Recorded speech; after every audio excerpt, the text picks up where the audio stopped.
শেষ হয়ে গিয়েছে নির্বাচন, বন্ধ হয়েছে মিটিং মিছিল, কিন্তু নির্বাচনের ধাক্কা সামলে বেহাল অবস্থায় পড়ে রয়েছে রায়গঞ্জ স্টেডিয়াম। বিগত দিনের নির্বাচনকে কেন্দ্র করে একাধিকবার বিভিন্ন দলের রাজনৈতিক কর্মকাণ্ড হয়েছে এই রায়গঞ্জ স্টেডিয়ামের মূল মাঠে। এরপরও ভোট গ্রহণের সময় ডিসিআরসির পার্শ্ববর্তী এই স্টেডিয়ামকে ব্যবহার করা হয়েছে গাড়ি রাখার স্থান হিসেবে, যার ফলে প্রভূত ক্ষতি হয়েছে স্টেডিয়াম গ্রাউন্ডের। যত্রতত্র পড়ে রয়েছে মদের বোতল, খাবারের প্যাকেট, জায়গায় জায়গায় খোঁড়া হয়েছে গর্ত। যদিও জেলা ক্রীড়া সংস্থা ইতিমধ্যেই মাঠ পরিষ্কারের কাজ শুরু করেছে। এই বিষয়ে জেলা ক্রীড়া সংস্থা সাধারণ সম্পাদক সচিব বিশ্বাস জানিয়েছেন, ব্যাপারটা কঠিন হলেও আগামী কয়েকদিনের মধ্যে মাঠ পরিষ্কার করে ক্রীড়া উপযোগী করে তুলতে হবে, কারণ আগামীতে একের পর এক ক্রীড়া সূচি রয়েছে এই মাঠে। তবে সবচেয়ে দুশ্চিন্তার বিষয় হলো হেলিপ্যাড বানানোর অংশটি নিয়ে। সেই জায়গায় ইট তুলে নিয়ে গিয়ে মাটি ফেলে পুনরায় ঘাসের আচ্ছাদন তৈরি করতে হবে। যদিও এই বিষয়ে তারা কোনো রকম আর্থিক সাহায্য পাচ্ছেন না, তবে জেলা কংগ্রেস কমিটির পক্ষ থেকে আর্থিক সাহায্য করা হয়েছে বলে তিনি জানান। এই বিষয়ে জেলা ক্রীড়া সংস্থা সাধারণ সম্পাদক সচিব বিশ্বাস কি জানিয়েছেন, শুনুন।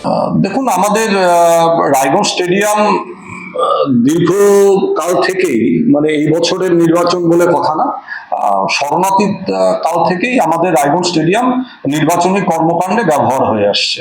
এবং এটা আমাদের সমাজে আমরা থাকি, আমাদের সমাজের ব্যবস্থাপনাই এটা। তো এটা দীর্ঘকালীন পরিস্থিতি এরকমই চলছে এবং আমাদের খেলা প্রায় 1 মাস ধরে বাস্তবিকই বন্ধ হয়ে আছে।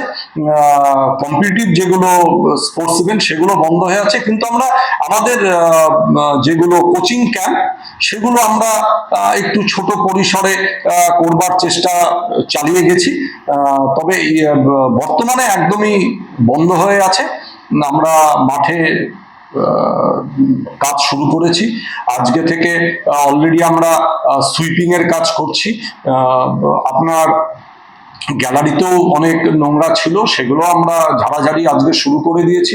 উত্তর দিনাজপুরের রায়গঞ্জ থেকে নিজস্ব প্রতিনিধি রিপোর্ট, টাইমস 14 বাংলা। আরো নিত্য নতুন ভিডিও পেতে এবং তথ্য জানতে আমাদের ফেসবুক পেজকে লাইক ও ফলো করে রাখুন। সেই সঙ্গে টাইমস 14 বাংলার ইউটিউব চ্যানেলকে সাবস্ক্রাইব করতে ভুলবেন না।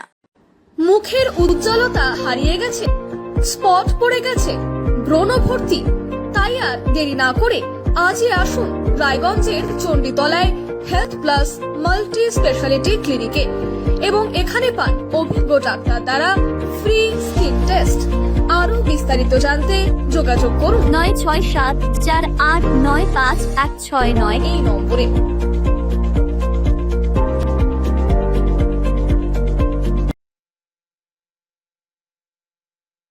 আজ তোমার বিয়ে সাজলো নতুন সাজে।